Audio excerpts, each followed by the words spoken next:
Today, we'll join a huge crowd of people following Jesus. He sees their hurts and pains and cares for them in many ways. He leads them to a mountain. Are you ready to climb the mountain? There are many ways to climb. Remember that you can hike,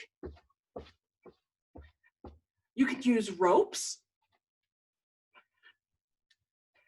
you can push yourself using a rolling wheelchair, or you can climb by yourself and with a friend. So pick a way to move up the mountain and we'll do it to the count of 20. Ready? Okay.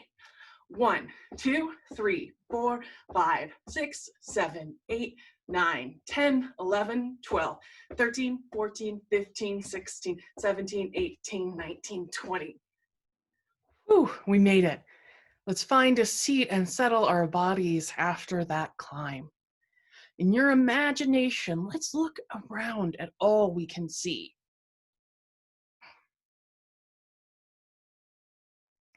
In Jesus' time, people believed mountains were holy and special places to be with God.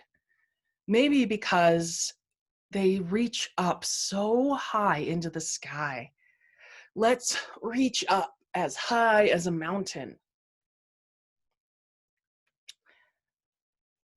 It's good to stretch after a big climb. Jesus told the gathered people about God's kingdom on this mountain. And you can think of a kingdom as the way the world works or is set up. In God's kingdom, there is abundance, more than enough honor and food and money and honor and love and power and resources for every child of God to thrive. Jesus says, "Blessed are the merciful, for they will receive mercy." Can you think of a time when you received kindness after you did something hurtful? Maybe you said something unkind to your sibling, but then they used their words to tell you how they felt. They forgave you and they still wanted to play with you. How did that feel? Have you ever made a mistake and someone responded with harshness? Maybe they snapped at you, or raised their voice, or they threw something. How did that harsh behavior make you feel? I want to tell you a story about two friends. Finn and Micah were very good friends. They played at Micah's house at least once a week after school. Their favorite activities were jumping on the trampoline, playing with action figures, and cooking. One day after Finn went home, Micah realized that one of his favorite action figures was missing. The next day, Micah saw its arm sticking out of Finn's backpack. When Micah asked him about it, Finn said, "No, this is mine. My mom gave it to me this morning." Micah answered Finn, "It has my initials on its foot." Finn looked afraid and sad and angry all at once. And Micah couldn't tell that Finn didn't know what to say or do. Micah thought about his options. He could tell a grown-up, which is always a great choice. He could yell at Finn and yank the toy back harshly, not the best choice. Or he could try to settle the problem with mercy first. He decided on mercy and said to himself, "If this doesn't work, I'm getting a grown-up." "Finn," Micah said, "I would like my toy back, but I want you to understand that I really like you and that you made a mistake. We can play with it again at my house this Wednesday, okay?" Finn answered quietly, "Okay." And then he handed the toy back to Micah. Like Finn and Micah, we have opportunities every day to choose merciful or harsh responses. When we offer mercy, we feel what the other person feels. We take action on their behalf and we continue to work for their well-being. When we respond harshly, we hurt one another and ourselves. The people listening to Jesus would have heard mercy as a reminder of God who is merciful. And when we try to feel how others might be feeling and show mercy by acting on their behalf and dedicating ourselves to their well-being, we are following God's example. This is why Jesus said that those who are merciful are blessed. Of course, that does not mean we permit others to treat us poorly or cross our boundaries. Mercy is about showing one another understanding. Mercy is not about being okay with mean behavior. Telling someone to stop right now is not harsh. We show mercy to ourselves by making safe choices and getting help if we need it, like if someone's throwing something at you. So let's make circles with our hands, pretend we're putting on a pair of glasses. Have you ever done this before? All right, can you see? Ooh, hold on, I need to adjust mine. All right, there we go.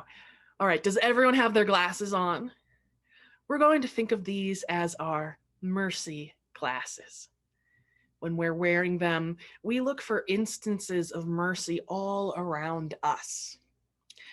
Or if you see harshness, you can put the glasses on to find a merciful way.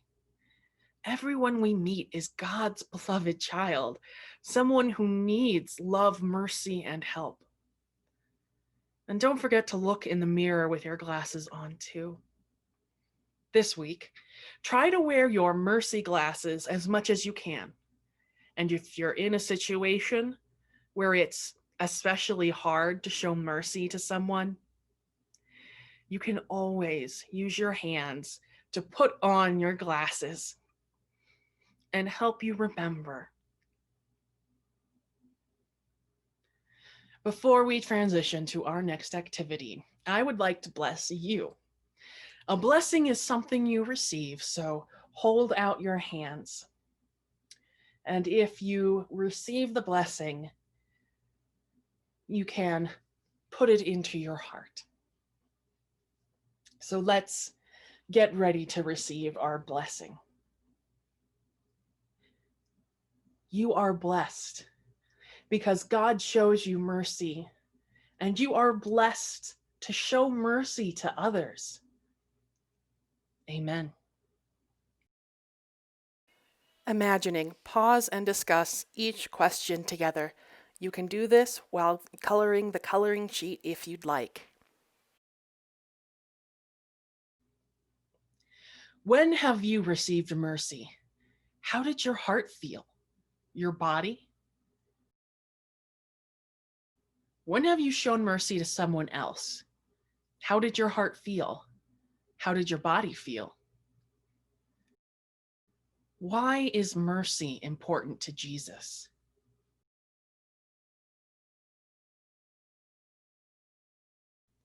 How does showing mercy keep us close to Jesus and close to each other?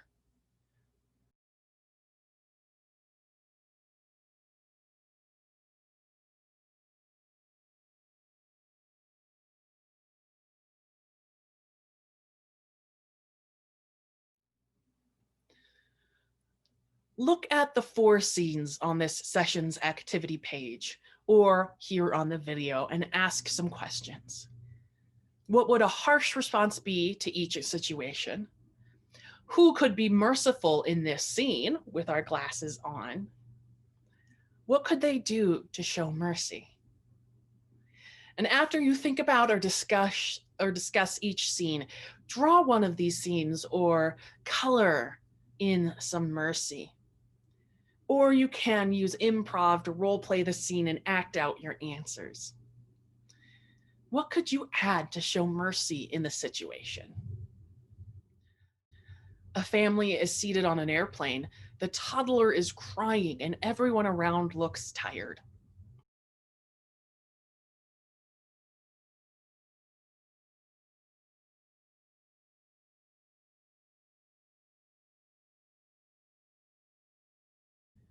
An older person is carrying several bags and trying to open a door while people pass by.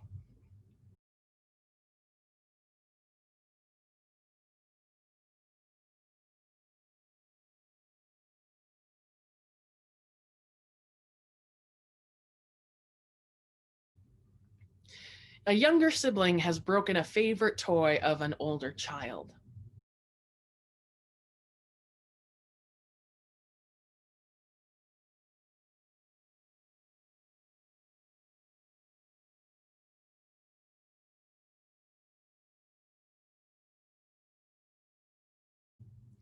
A group of adolescents are running, but one person is falling far behind.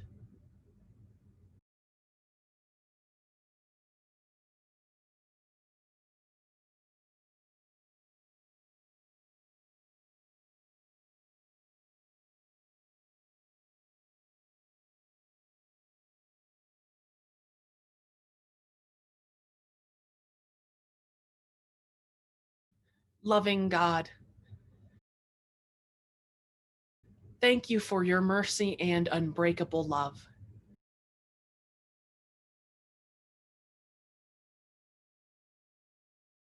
which hold us close to your heart no matter what we do or feel.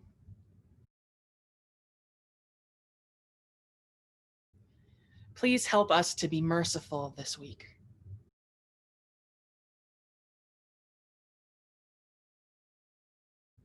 We want to treat each person as you do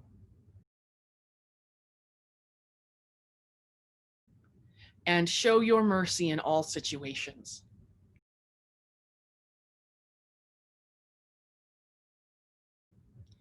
Keep us connected to you and each other.